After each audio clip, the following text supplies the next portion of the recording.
اللہ نے جسے عالم کہا ہے وہ ہے جس کا ذکر قرآن میں ہو رہا ہے. وَيَقُولُ الَّذِينَ كَفَرُوا لَسْتَ مُرْسَلًا، جنہوں نے کفر اختیار کیا وہ کہتے ہیں اور کہتے رہیں گے. وَيَقُولُ الَّذِينَ كَفَرُوا لَسْتَ مُرْسَلًا، جنہوں نے کفر اختیار کیا وہ کہتے ہیں اور کہتے رہیں گے کہ آپ بھیجے ہوئے رسول نہیں ہیں. یعنی نبی کا انکار کرنے والا کافر ہوتا ہے، اللہ کو ماننے والا جو نبی کو نہ مانے، یعنی اللہ کو تو مانے اور اللہ کے نبی کو نہ مانے، اللہ اسے کافر کہتا ہے. تو ضروری نہیں ہے کہ جو اللہ کو مان رہا ہے وہی مسلمان ہے. مسلمان وہ ہے جو اللہ اور رسول کو دونوں کو مانے. جنہوں نے کفر اختیار کیا ہے وہ کہتے ہیں اور کہتے رہیں گے کہ لست مرسلا، آپ بھیجے ہوئے رسول نہیں ہیں. آج بھی ہو رہا ہے نا انکار نبی کا. یہ جو کارٹون بنانے والے لوگ ہیں، یہ جو توہین کرنے والے لوگ ہیں، یہ بھی تو سرکار کا انکار کر رہے ہیں.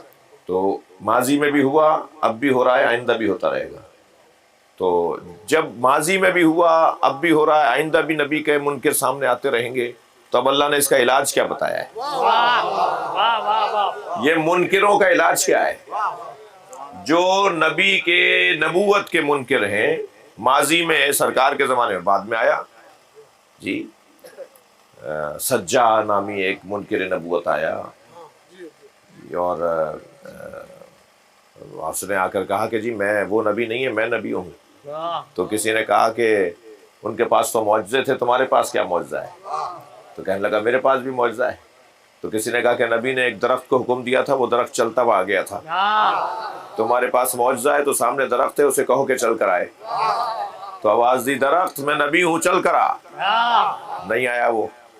پھر اس نے آواز لگائی میں حکم دے رہا ہوں، میرے سامنے میرے قریب آ جائے. وہ نہیں آیا. تو پھر چل کے اس کے قریب جا کے کھڑا ہو گیا. کہنے ہم متکبر نہیں ہوتے، وہ نہیں آ رہا تو میں چلا گیا ہوں. تو ایسے نبی بھی بعد میں آئے جنہوں نے نبوت کا انکار، نبی کی نبوت کا انکار کیا اور اپنی نبوت کی بات کی. تو اس زمانے بھی ہوتا رہا ایسا، اور بعد میں بھی ہوا اور آئندہ بھی ہوگا. تو اللہ نے علاج کیا بتایا اس کا؟ وَيَقُولُ الَّذِينَ كَفَرُوا لَسْتَ مُرْسَلًا، جنہوں نے کفر اختیار کیا ہے وہ کہتے ہیں، کہتے رہیں گے کہ آپ بھیجے ہوئے رسول نہیں ہیں. قُلْ، تو میرے حبیبی نے جواب دے دیجئے، کفا باللہ شہیدا، میری نبوت پر گواہی کے لیے اللہ کافی ہے. یعنی پیغام یہ ہے کہ میرے ساتھ اللہ کی تائید ہے، اللہ میرے ساتھ ہے. یہ خود دلیل نبوت ہے کہ اللہ میرے ساتھ ہے. جی یہ زمانہ جاہلیت میں گوہ کھاتے تھے، چھپکلی گوہ کہتے ہیں سندھی میں. یہ گوہ کھاتے تھے، اتنی بڑی چھپکلی جو ہوتی ہے جنگلوں میں ہوتی ہے. تو ایک گوہ کا شکار کر کے اس کی دم پکڑ کر لے کر آیا اور نبی کے سامنے کھڑا ہو کے کہنے لگا آپ کی نبوت پہ دلیل کیا ہے؟ آپ نبی ہیں تو آپ کے پاس دلیل کیا ہے؟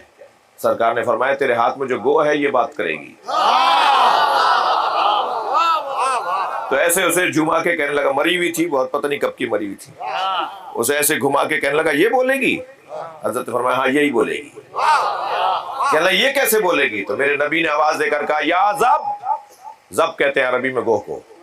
یا زب من انت وما انا، تو کون ہے اور میں کون ہوں.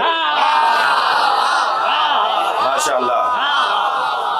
جیسے ہی سرکار نے کہا نا یا زب من انت وما انا، تو کون ہے اور میں کون ہوں، بھائی نبی جسے یا کہہ کر پکارے وہ مردہ کیسے رہے؟